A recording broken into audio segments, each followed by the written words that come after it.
স্বরচিত কবিতা পাঠ করছি হুমায়ুন হাবিব।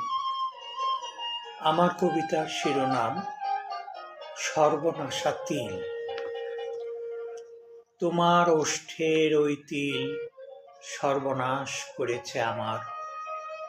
চাঁদেরও নাকি কলঙ্ক আছে, কিন্তু তোমার ওপরের ঠোঁটের ছোট্ট তিল কলঙ্ক নয় মোটেও। তোমাকে আরো মোহময়ী করেছে।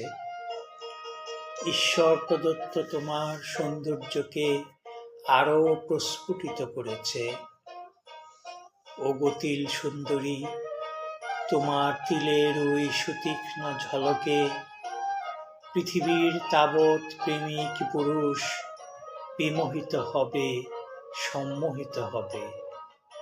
আমিও মানুষ হয়েছি পাগল পাড়া, লোকালয় ছেড়ে লোকান্তরে আজ আমি বেড়াই ঘুরে তোমার ওই অন্তর কাড়া তিলেরই কারণে।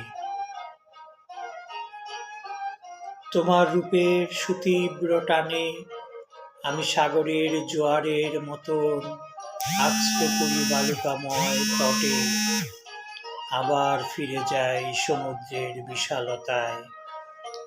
বারবার ফিরে যাই, ফিরে ফিরে আসি।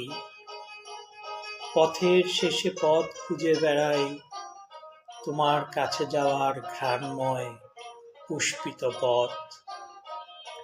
চন্দ্রমুখী ধ্রুবতারার মতো স্থির তোমার ওষ্ঠের ওই অতুলনীয় তিল আমার হৃদয়, আমার ভেতর ও বাহির সব কিছু গ্রাস করে আমার করেছে সর্বনাশ।